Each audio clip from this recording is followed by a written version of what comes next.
ዓለም በባርነት እንበር ስር ወድቃ አፍሪካ እንደ ቅርጫ ስጋ በአውሮፓ ሀያላን በምትገነጠልበት በዚያ በ19ኛው ክፍለ ዘመን ማብቂያ አንዲት ብርሃን ከምስራቅ አፍሪካ ተራሮች ላይ ፈነጠቀች። ያቺ ብርሃን ስሟ ኢትዮጵያ ይባላል።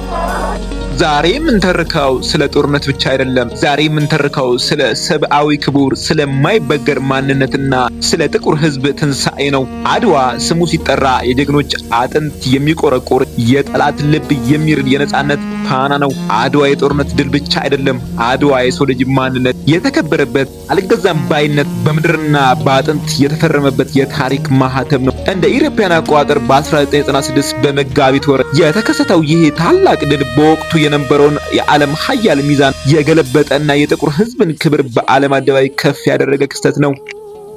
ኢጣሊያ አዲስ የተዋቀረች ሀገር እንደመሆኗ አፍሪካ ውስጥ ግዛት ለመያዝ ከፍተኛ ጥማት ነበራት። በ1881 ዓመተ ምህረት የተፈረመው የውጫሌ ውል የዚህ ተንኮል መጀመሪያ ነበር። የክህደቱ ምሰሶ አንቀጽ 17 ነበር። በጣሊያንኛው ትርጉሙ ኢትዮጵያ በሌሎች አገሮች ጉዳይ በጣሊያን በኩል ማለፍ አለባት የሚል የሞግዚትነት ጥያቄ የነበረበት። ነገር ግን ንጉሠ ነገሥቱ ዳግማዊ ምኒልክና ብልህዋ እቴጌ ጣይቱ ይህንን የክህደት ድር ቀድመው በጠሱት። የአገሬን ሉዓላዊነት ለድርድር አላቀርብም ያሉት ምኒልክ ውሉን በማፍረስ ለጦርነት ተዘጋጁ።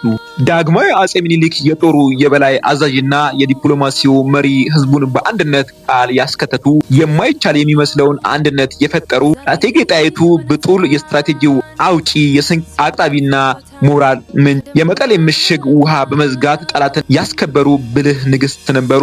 ራስ መኮንን ወልደ ሚካኤል በዲፕሎማሲውና በጦር ሜዳው አንበሳ የነበሩ የታሪክ ምስክር፣ ራስ አሉላ አባ ነጋ የጣሊያን መርገምት የተባሉ የሰሜኑን ድንበር በአይነ ቁራኛ የጠበቁ ታላቅ የጦር መሪ፣ ደጃዝማች ባልቻ አባ ነፍሶ የመድፍ ተኳሽና የጀግነት ተምሳሌት ነበሩ።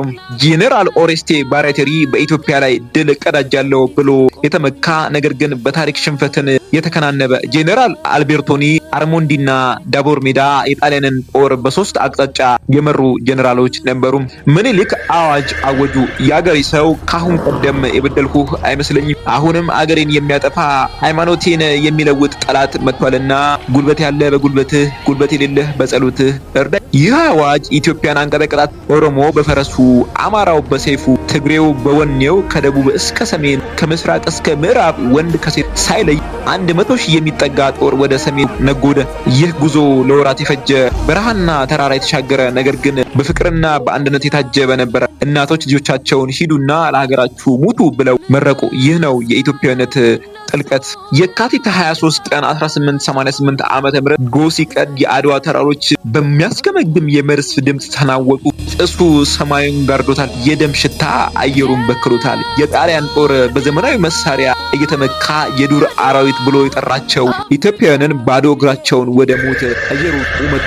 ለምን? ስለ ሰንደቅ ዓላማቸው፣ ስለ ልጆቻቸው ክብር። ራስ አሉላ እየገፋ ግባ እያሉ ያገሳሉ።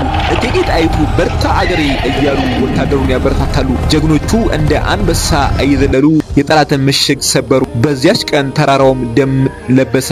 ነገር ግን ያ ደም የባርነት ሰንሰለትን የበጠሰ የአፍሪካን ክብር የቀረጸ ነበር። ፀሐይ ስትጠልቅ የኢጣሊያ ጦር ተፈረካከሰ።